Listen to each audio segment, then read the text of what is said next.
At 15:45 hours, India conducted 3 underground tests in the Pokhran range. ये शब्द थे भारत के उस वक्त के प्रधानमंत्री श्री अटल बिहारी वाजपेयी।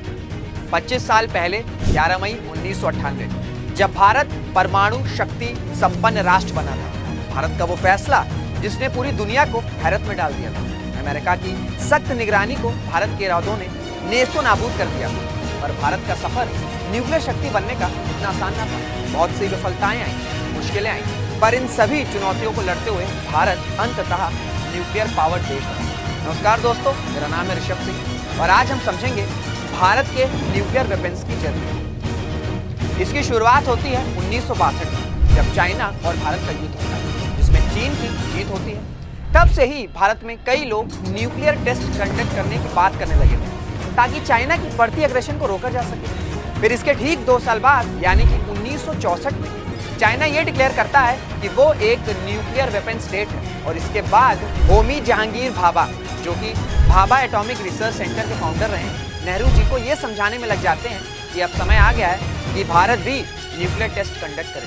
1965 से टेस्ट को कंडक्ट कराने का काम स्टार्ट हो जाता है और ये सारी गतिविधियां अंदर ही अंदर चल रही थी। फिर आता है वो दिन जब भारत पहली बार न्यूक्लियर टेक्नोलॉजी टेस्ट कंडक्ट करता है। वो तारीख थी 18 मई 1974। ऑपरेशन का नाम था स्माइलिंग बुद्धा।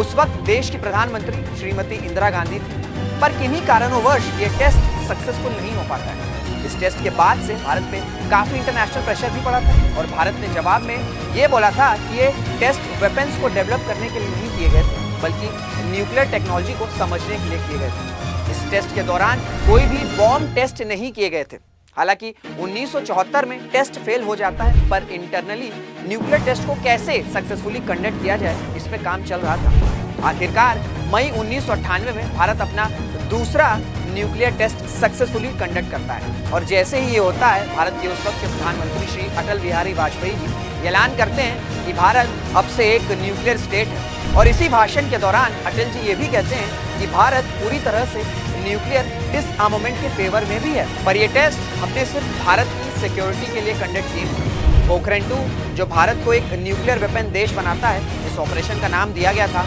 ऑपरेशन शक्ति। जब पोखरण 2 के टेस्ट सक्सेसफुली कंडक्ट हुए तो इससे पूरी दुनिया हैरत थी और सबसे ज्यादा हैरान था यूएसए, क्योंकि यूएस की सैटेलाइट्स पूरी दुनिया पे नजर जमाई रहती हैं। इसी वजह से पोखरण 2 की सभी तैयारी रात के अंधेरे में की जाती थी ताकि यूएस की सैटेलाइट्स कोई भी एक्टिविटी डिटेक्ट ना कर पाए और सुबह होते ही सब कुछ नॉर्मल कर दिया जाता था, एज इफ रात में कुछ हुआ ही ना हो।